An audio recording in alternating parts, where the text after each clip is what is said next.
My name is Siobhan Bergen Campbell, and this afternoon we were at the Black River mouth in South Africa, Cape Town, doing a project on omega systems that me and my dad were working on. Omega systems actually help the marine life from suffocating from microplastics, microplastics, plastics, surface oils, blue and green algae. That's a big thing. Um, so this right here, we have the. What do you want to do with this? This is what you want to do with this. Okay, you wanna try and save the world. The water's running out of water. You wanna try and help the kids save the world. Okay, so now you already got the mega systems. You prove those mega systems, the concepts. Take the oil out. It was taking out the nano practice, taking the filtering, taking out the plastics, the microplastics, taking out the sewage. Your nature's 16 vortex. Your nature's 16 vortex. Your nature's what? Nature's 16 aquatic vortex systems. Working with system one there, the mega system.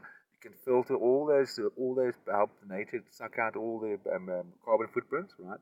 So you've taken care of the oils on the surface water.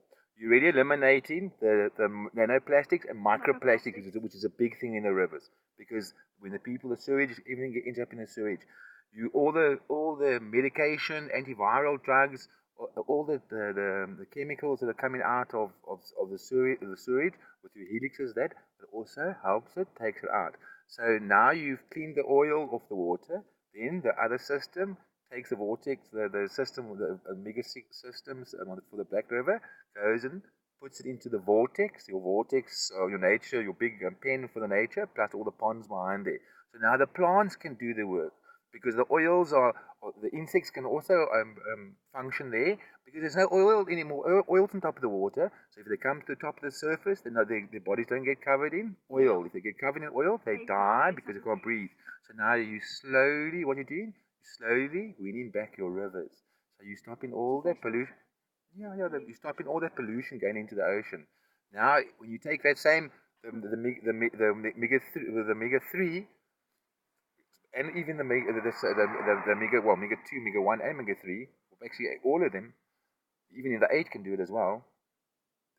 You can take out blue-green algae in your freshwater bodies, because you can filter large volumes of water. You don't need no mechanical pump, because it's all done with yin and yang, nature's forces, wavelets, wind, current. Okay.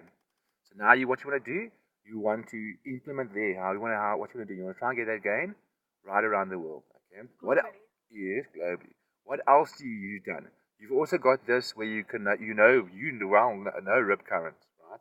Here's all the CAD drawings that you put up, that we put laminated up there in for Kuchel Bay. Okay. And the other one there was for Dapper Sakhat. Okay. Kuchel Bay. Last year and the year before and the year before and the year before, every year the people die. They die there. Last year when we put these two up here, no one died in that beach, because they understood. So now what you'd like to do like this, right? You'd have to have these systems. What do you want to talk about it? What do you want to see there? What do you want to see? Okay, what do we see? What is the first thing we say? Best advice given to me.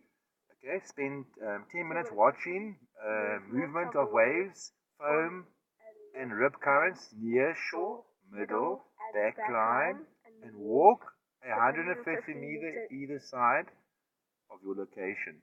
Okay, before you swim. Now, Dad has said that 10 minutes, right? No one's told me 10 minutes. Dad worked this out myself, but you understand. I grew up as a little kid. In Korpe, right? We used to go surf Korpe swimming pool. Like when we go surf, me and you go surf, or I go surf, and we always watch. We sit on the stool, by the beach. Yeah, benches. The benches, and then we sit there, and then we watch the water and see how the currents are going, where the foam is moving, and stuff like that. Now, Dad learned like this. Dad basically grew up in Korpe, because Granny had a house there. So Dad used to go swim with like St. James swimming pool. So you don't swim inside the swimming pool. And your friend got stuck in the Yes, but we go swim in the channel on the outside. We even used to go swim behind there. So by playing in the water, you learn all those things. You understand the surges when the surges come. You watching. So it becomes second nature in the water. You never fight the ocean. You flow with the ocean like yin and yang, like Buddhist monks, like Chinese. They all flow. Everything is movement. So once you do that, then you become natural. Animals in the wild as well. They don't fight. They're like okay, or they do like eat one another, but they flow in nature. It's harmony. But they're observant.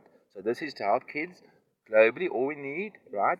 You need observance. So all we need like drone footage, right? So we're gonna start rip current ABCs, okay, for the world's oceans, okay. So then we get CAD drawings like this.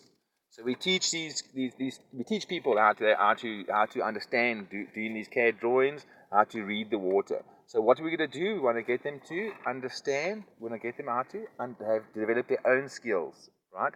Develop their own skills. Okay.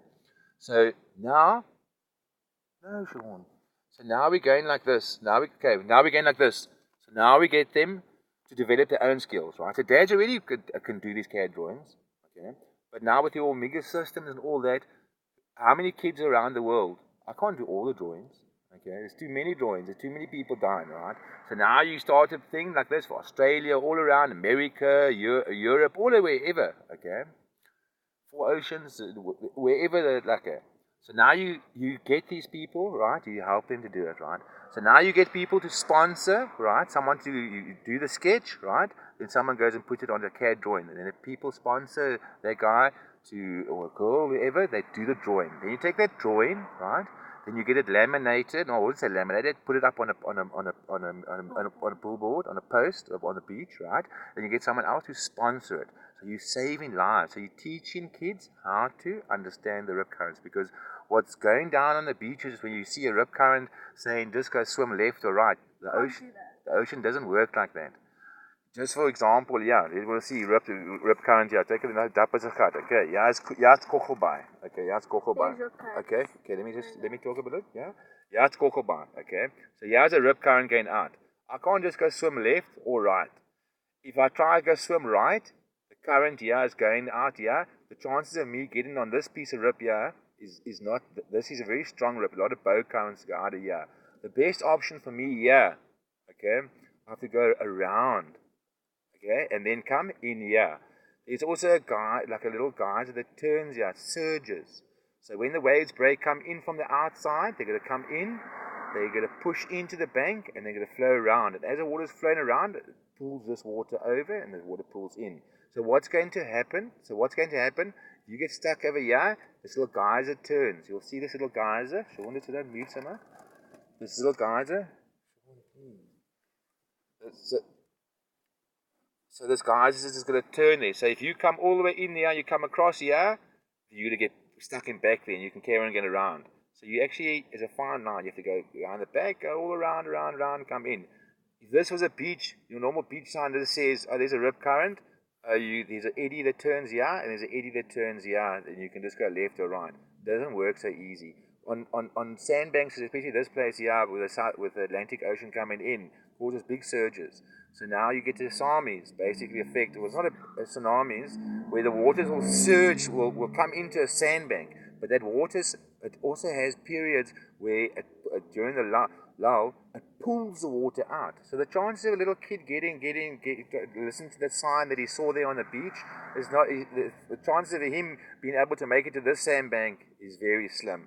It's from here caught in the rip current, would not even take a minute, and he'd already be here. Within, like, say, not even 5 minutes, he's already here. Oopsie, there's he already. 7 minutes, he's out the water. Yeah, he can get into trouble big time.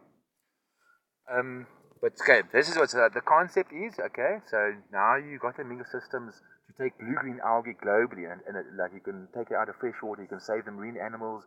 You can save the human for consumption, because that water, blue-green algae, if you boil it, the toxins released, it's still toxic. You can't drink it. If you purify it with chemicals, with HEH, chemicals still released. If you purify it with ozone, you still kill those toxins. So you still kill the bacteria, so the blue-green algae bacteria. You still get the toxins. The only way you can do it, you have to use vegetation And then with omega sixes, with omega systems, they can filter naturally large volumes of water. So you start to win back your freshwater bodies. And you know what I mean, the bonus. So now what you do is you use this. Look here. You use these two here, right? You start your for rip currents around the world to helping people save people's lives. Then you take it a step further. You say, okay, in that area where the people there's something that needs to be done environment, right? A lot of people like to go surf. So now you get water sports. So say if it's $150, whatever, you say, okay, give 10 rand of that money to donate it there to environment projects to help the environment. Okay. So is that a good idea? Because you can help so many people around the world. And how many more videos you do? You'll owe me lots of videos and you'll show you other systems. Okay, high five. So what do you say? Cheers, guys. Hey, mom's in.